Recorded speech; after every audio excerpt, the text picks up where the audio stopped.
নাম কি? নাম বিকাশ ঘোষ। বাড়ি কই? কুষ্টিয়া পড়া। কুষ্টিয়া পড়া দাও। এদিকে নাই আসছো? যশোরে। কি জন্য? সামনে গিয়েছিল, বার ছিল, এটা দিতে আসছিল। যশোরে আবারও স্বর্ণ পাচারের চেষ্টা ব্যর্থ করেছে বিজেপি।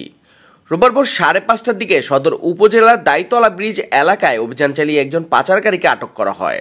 আটক ব্যক্তি বিকাশ কুমার ঘোষ, কুষ্টিয়ার মিরপুর থানার পোড়াদা গ্রামের বাসিন্দা। তার প্যান্টের পকেট থেকে 515.9 গ্রাম ওজনের 3টি স্বর্ণের বার উদ্ধার করা হয়। স্বর্ণগুলোর বাজার মূল্য প্রায় 93,36,000 টাকা। ভালো করে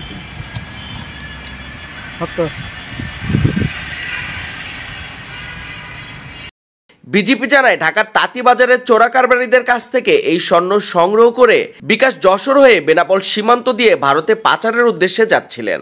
স্বর্ণের পাশাপাশি 4টি স্বর্ণের অলংকার, একটি মোবাইল ফোন, একটি হাতঘড়ি এবং নগদ 1,549 টাকা উদ্ধার করা হয়।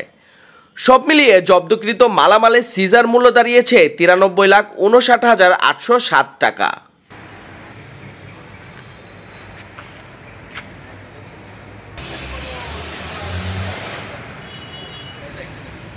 যশোর 49 বিজিপি ব্যাটালিয়নের অধিনায়ক লেফটেন্যান্ট কর্নেল সাইফুল্লাহ সিদ্দিকী বলেন, গোপন সংবাদের ভিত্তিতে অভিযান চালানো হয় এবং পাচারকারীর বিরুদ্ধে আইনানুগ ব্যবস্থা গ্রহণ করা হয়েছে।